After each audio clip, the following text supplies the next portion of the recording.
ಸದಾ ಹಸಿರಿನಿಂದ ಕಂಗೊಳಿಸುವ ತಮಿಳುನಾಡಿನ ಪ್ರಸಿದ್ಧ ಗಿರಿಧಾಮ ಊಟಿ ಬಿಳಿಯ ಹೊದಿಕೆ ಹೊದ್ದುಕೊಂಡಿದ್ದು ತಾಪಮಾನ ಶೂನ್ಯಕ್ಕೆ ತಲುಪಿದೆ.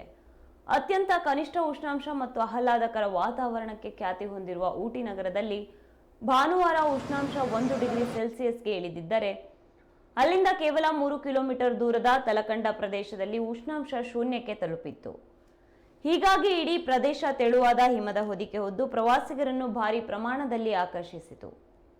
ಈ ನಡುವೆ ಉಷ್ಣಾಂಶ ಭಾರಿ ಪ್ರಮಾಣದಲ್ಲಿ ಕುಸಿದ ಕಾರಣ ಕೆಲ ಪ್ರವಾಸಿಗರು ಬೆಳಗ್ಗೆ 9 ಗಂಟೆವರೆಗೂ ಹೋಟೆಲ್ನಿಂದ ಹೊರಗೆ ಬರದೆ ಸಾಧ್ಯವಾಗಿಲ್ಲ. ಪ್ರತಿ ವರ್ಷ ಅಕ್ಟೋಬರ್ನಿಂದ ಫೆಬ್ರವರಿ ಅವಧಿಯಲ್ಲಿ ನೀಲಗಿರಿ ತಪ್ಪಲಿನಲ್ಲಿ ಈ ರೀತಿ ತಾಪಮಾನ ಕನಿಷ್ಠ ಮಟ್ಟಕ್ಕೆ ಇಳಿಯುವುದು ಸಾಮಾನ್ಯವಾಗಿದೆ. ಜಮ್ಮು ಮತ್ತು ಕಾಶ್ಮೀರದಲ್ಲಿ ಚಳಿಗಾಲದ ತೀವ್ರತೆ ಹೆಚ್ಚಾಗಿದ್ದು ಪಹಲ್ಗಾಮ್ನಲ್ಲಿ ಅತಿ ಕನಿಷ್ಠ ಉಷ್ಣಾಂಶ -3.9 ಡಿಗ್ರಿ ಸೆಲ್ಸಿಯಸ್ ದಾಖಲಾಗಿದೆ.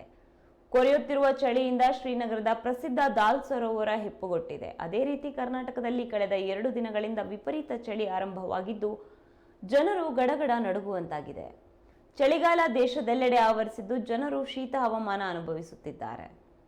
ಮುಂಗಾರು ಮತ್ತು ಹಿಂಗಾರು ಮಳೆ ಕ್ಷೀಣಿಸಿದ್ದರೂ ರಾಜ್ಯದಲ್ಲಿ ಚಳಿಯ ಪ್ರಮಾಣ ನಿಧಾನವಾಗಿ ಹೆಚ್ಚುತ್ತಿದೆ.